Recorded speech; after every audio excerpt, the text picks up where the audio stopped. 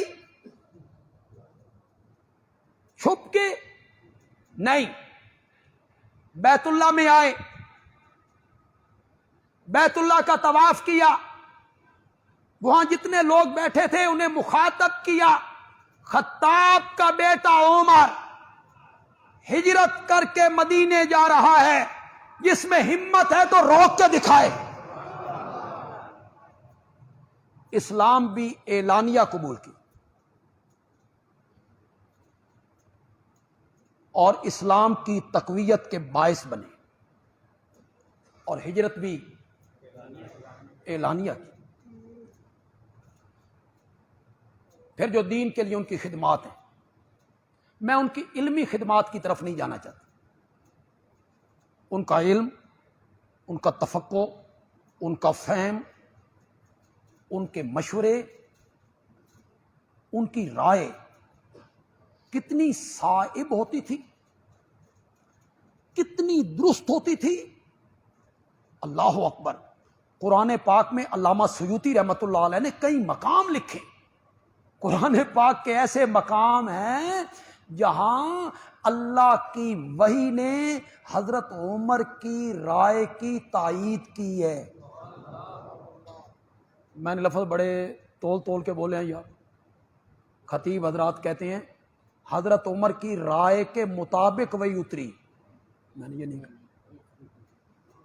ان کی رائے کے مطابق نہیں، ان کی رائے وحی الہی کے مطابق ہو گئی. جو وحی الہی تھی حضرت عمر کی رائے بھی اس کے مطابق ہو گئی. یہی عبداللہ ابن ابی کے جنازے والی بات دیکھ لی. اس میں میرے آقا جنازہ پڑھانا چاہتے ہیں، حضرت عمر روک رہے ہیں، نہ پڑھائی، یہ دشمن ہے. میرے آقا کہتے ہیں میری رحمت کا سوال ہے، مجھے رب نے منع نہیں کیا. پھر حضرت عمر کی جو رائے تھی وہی الہی کے مطابق ہو گئی. وہی آ گئی فلا تصلی علی احد منہم مات ابدا. یہاں میں ایک بات ضمناً کہنا چاہوں، ہم جو بر صغیر کے لوگ ہیں نا، پاکستان، ہندوستان، بنگلہ دیش، ہم ظاہری ٹیپ ٹاپ جو ہے نا اس کو زیادہ اہمیت دیتے. دوسرے معنوں میں آپ یوں کہیں بے کرنا کرانا کچھ نہ پوے تے اللہ معاف ہو، یہ ہماری رائے ہوتی ہے پاکستانی لوگوں. شب برات آ رہی ہے، سارے آؤ جی مسجد میں نفل پڑھو جی. کیوں؟ اس رات میں بخشش مانگیں گے تو پچھلے اللہ اللہ خیر. آپ سچی سچی بات بتائیں، شب برات میں جس کی کوئی حقیقت نہیں، شریعت میں کوئی حقیقت نہیں. جو لوگ مسجدوں میں اکٹھے ہوتے ہیں، نماز پڑھتے ہیں، انہوں کدی فرض نماز پڑھدیا ویکھے؟ فرض نماز نہیں پڑھیں. شب برات کو جاگیں گے نا تو رب پچھلے کیا کر دے گا. یہ ہماری بر صغیر کے جو مسلمان ہیں، خاص کر کے پاکستان، ہندوستان، یہ ظاہری ٹیپ ٹاپ نمائش، کرنا کرانا کچھ نہ پوے، بڑے خوش ہوتے. یہ ان دعاؤں کے تعاقب میں ہوتے ہیں کہ کوئی دعا ایو جئی لبھے کہ بندہ بازار میں جاتے ہوئے پڑھے تے 10 کروڑ نیکیاں لکھیاں جائیں. تاکہ ایسا پڑھ کے باویے تے سارا دن ہم کینچی چلائیں، کیونکہ شروع میں 10 لاکھ نیکیاں 10 کروڑ نیکیاں ہمیں مل گئی، بس ہمیں کوئی ایسی چیز ملنی چاہیے۔ اب انہیں کون سمجھائے کہ دعاؤں سے جو گناہ معاف ہوتے ہیں یا نیکیوں سے جو گناہ معاف ہوتے ہیں یہ کبیرہ نہیں ہوتے، صغیرہ ہوتے ہیں۔ کبیرہ گناہ کس طرح معاف ہوتے ہیں؟ توبہ سے۔ توبہ کا توبہ کیا ہے؟ کانوں کو ہاتھ لگا نا۔ توبہ کی 2 جزیں، ماضی پہ ندامت، آئندہ کے لیے گناہ نہ کرنے کا ارادہ، اللہ سے وعدہ۔ یہ 2 شرطیں ہیں توبہ کی، اور بھی شرطیں، موٹی یہ شرطیں۔ ماضی پہ ندامت، یا اللہ غلطی ہو گئی، شرمندہ ہوں، آئندہ یہ گناہ نہیں کروں گا، وعدہ۔ یہ توبہ کرے، معافی مانگے، کبیرہ بھی معاف۔ اب ہمارے مسلمان کلمہ پڑھنے والے جائیں گے عمرے پر، حج پر، تو وہاں سے لٹھا لیں گے یا لٹھا یہاں سے لے کے جائیں گے، آب زمزم میں کفن دھونا ہے۔ یہ آب زمزم کا دھلا ہوا کفن، پھر روضہ رسول پہ جائیں گے تو کوشش کریں گے کہ اس کی دیواروں کے ساتھ اس کفن کو مس کر دیں، تو مس ہو گیا، آب زمزم سے دھل گیا۔ یہ کفن پہن کے چلا گیا نا تو اللہ فرشتوں سے کہے گا بھی ہون تے چھوڑنا پینا، آب زمزم کا دھلا ہوا کفن پہن کیا۔ یہ اللہ کے عدل کے خلاف ہے جناب، یہ اللہ کے انصاف کے خلاف ہے جناب۔ ایک آدمی کو کفن نصیب نہیں ہوتا، دوسرا آدمی آب زمزم سے دھو کے لاتا ہے، اسے اللہ معاف کر دے، اسے پکڑ لے، یہ اللہ کے عدل کے خلاف ہے۔ تو یہ ظاہری ٹیپ ٹاپ، اس پر لوگ مرتے ہیں، پاکستان ہندوستان والے پہ نجات ہو جائے گی، نجات کفن پہ نہیں ہونی۔ سن سکتے ہو تو سنو، عبداللہ ابن ابی کو کفن کے لیے میرے آقا نے اپنے جسم سے لگا ہوا کرتا اتار کے دیا تھا۔ سن رہے ہو کہ نہیں سن رہے ہو؟ بولو، آب زمزم سے دھلے ہوئے کفن کی اہمیت زیادہ یا میرے نبی کے کرتے کی اہمیت زیادہ؟ جو وجود مقدس سے مس ہوا، وہ کفن دیا۔ ایک روایت میں آیا، میں خود حیران ہوتا ہوں، خدا کی قسم پڑھتا ہوں تو حیران ہو جاتا ہوں۔ میرے آقا جنازہ پڑھانے کے بعد گھر چلے گئے، میت کو قبرستان لے گئے، میرے آقا پھر گھر سے آئے، اس وقت اسے دفن کر دیا گیا تھا، لٹا دیا گیا تھا، ابھی پڑیاں نہیں رکھی گئی تھی۔ میرے آقا اس کی قبر میں اترے، اس کو اٹھایا، اٹھا کے اپنی ران پہ رکھا، اس وقت اپنی لعاب نکال کے اس کے منہ میں ڈالی۔ اللہ نے فرمایا میرے پیغمبر 70 بار بھی بخشش مانگ تو میں نے اس کو معاف نہیں کرنا۔ میرے نبی کی لعاب سے مبارک چیز کون سی؟ میرا نبی کڑوے کنویں میں ڈال دیتا ہے تو کڑوا کنواں ہی میٹھا ہو جایا کرتا ہے۔ وہ لعاب اس کے منہ میں ہے، کرتا اس کا کفن بنایا گیا، ہو گئی بخشش۔ کفن سے بخشش نہیں ہوتی، آب زمزم سے دھلا ہوا ہو یا نہ ہو، کفن ملے یا نہ ملے، بخشش ہوگی ایمان سے اور اعمال صالحہ سے۔ جس کے پاس ایمان ہے، عمل اس کے اچھے ہیں، کفن ملے یا نہ ملے اس کی بخشش ہو جائے۔ حضرت حمزہ کے جسم کے 12 ٹکڑے کر دیے، مسلا کر دیا گیا، ناک کاٹ دیا گیا، کان کاٹ دیے گئے، آنکھیں نکال دی۔ میرے آقا خود پریشان ہوئے، آنسو آ گئے۔ حضرت حمزہ کی بہن صفیہ، میرے آقا کی پھوپھی، وہ دوڑی ہوئی آئیں بھائی کی لاش کو دیکھنے کے لیے۔ میت دیکھنے کے لیے. لاش کا لفظ شاید غلط نکل گیا, ناش, عربی میں اس کو کیا کہتے ہیں؟ ناش, جس کو ہم میت کہتے ہیں. میرے آقا نے ان کے بیٹے زبیر سے کہا, حضرت زبیر سے, زبیر جاؤ اپنی ماں کو روکو, وہ اپنے بھائی کے وجود پہ نہ آئے, وہ برداشت نہیں کر سکے. وہ بڑی طاقتور تھی حضرت صفیہ. حضرت زبیر نے روکا, انہوں نے زبیر کو دھکا مارا, آگے نکلی. حضرت زبیر نے کہا ماں نبی پاک نے کہا ہے. وہی قدم رک گئے, پلٹ کے پوچھا کیا کہا ہے کہ برداشت نہیں کر سکو. فرمایا میرے بھتیجے کو جا کے کہنا جب سے تیرا دامن تھاما ہے نا تو صبر کرنا بھی سیکھ لیا. وہ 2 چادریں لائی بھائی کو کفن دینے کی. میرے آقا نے فرمایا ایک چادر میرے چچا پہ ڈال دو, دوسری چادر ساتھ والے شہید پہ ڈال دو. فرمایا ایک چھوٹی ہے ایک بڑی ہے. فرمایا چھوٹی میرے چچا پہ ڈال دو. سر ڈھانپتے ہیں تو پاؤں ننگے ہو جاتے ہیں, پاؤں ڈھانپتے ہیں تو سر ننگا ہو جاتا ہے, کیا کریں؟ فرمایا سر ڈھانپ دو, پاؤں پر گھاس رکھ دو. اذخر, اذخر گھاس کا نام ہے, مدینے کا گھاس ہے اذخر. اذخر گھاس پاؤں پہ رکھ دو, گھاس سے پاؤں چھپا دو. اور میرے نبی نے فرمایا میں نے اپنے چچا کو جنت کے محلات میں دیکھا ہے. کفن نہیں ملا, کفن نہیں ملا, پہنچ کہاں گئے؟ تو حضرت عمر کی رائے جو تھی کئی مرتبہ وحی الہی کے مطابق ہو گئی. حضرت حسین کربلا کی طرف جو سفر کیا وہ گھوڑے پر کیا یا اونٹنی پر کیا؟ تمام تاریخ کی کتابیں کہتی حضرت حسین رضی اللہ تعالیٰ عنہ کا سفر اونٹنی پہ تھا.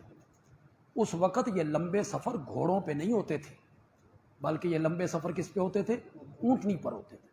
آپ کتاب کا حوالہ مانگتے ہیں, جو کتاب بھی آپ تاریخ کی اٹھا لیں آپ کو ہر کتاب میں یہ بات مل جائے گی.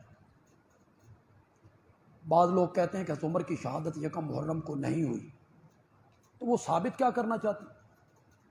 اگر یکم محرم کو نہیں ہوئی تو کیا ہو گیا؟ کوئی ثابت تو کرنا چاہے نا. اس سے کیا ثابت ہوا؟ زخمی جو ہوئے تو ذی الحج کے آخری دنوں میں ہوئے اور شہادت یکم محرم کو ہوئی.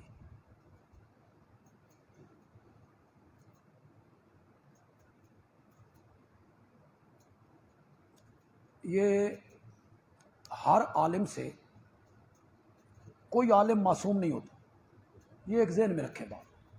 اگر آپ اصول یاد کر لینا, کوئی پیر فقیر عالم امام مجتہد معصوم نہیں. ہمارے لیے اس کا قول حجت ہو, کسی عالم کا قول ہمارے لیے حجت نہیں. میرا باپ ہو, میرا پیر ہو, میرا مرشد ہو, اس کا قول دین میں حجت نہیں. دین میں حجت ہے اللہ کا قرآن, پھر میرے نبی کا فرمان, پھر صحابہ کا اجماع, یہ چیزیں حجت ہوتی ہیں. مولانا مودودی سے بھی اپنی زندگی میں کچھ غلطیاں لغزشیں ہوئیں, وہ معصوم نہیں ہیں. خلافت و ملوکیت جو ان کی کتاب ہے اس سے اتفاق نہیں کیا جا سکتا.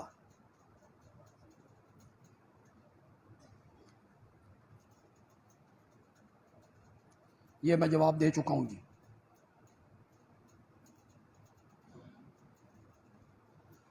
یار صاف صاف لکھا کریں, کچھ میں پڑھے ہوئے تھوڑا, کچھ تو لکھ دیں, لکھ سکتے ہو جو مجھے سمجھ نہیں آتی یار.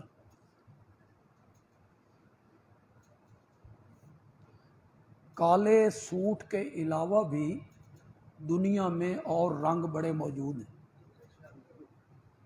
ایک کالا رنگ نہیں رہ گیا دنیا میں, بہت سے رنگ موجود. کالے کپڑے پہننا اگرچہ کوئی ممنوع نہیں ہے, لیکن چونکہ تشبہ آ جاتا ہے اور اس تشبہ سے ہمیں بچنا چاہیے. بس بچنے کے لیے کہہ دیتے ہیں کہ یہ نہ پہنے جائیں.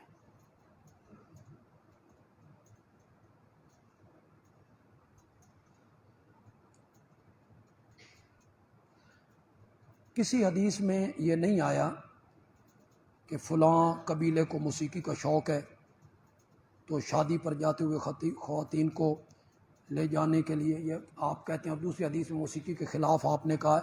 موسیقی کے حق میں کوئی حدیث نہیں ہے. موسیقی کے آلات کو توڑنے کے حق میں آپ کے فرمان ہیں. ہاں دف، وہ بھی شادی کے موقع پر، اور وہ بھی نابالغ بچیاں. یہ قیدیں ہیں، دف شادی کا کوئی موقع اور نابالغ بچیاں. اور گیت بھی وہ جس میں جہاد کا ذکر ہو، گیت بھی وہ جس میں مجاہدین اور شہداء کا ذکر ہو. درس قرآن انشاءاللہ آج مغرب کے بعد 18 بلاک میں انشاءاللہ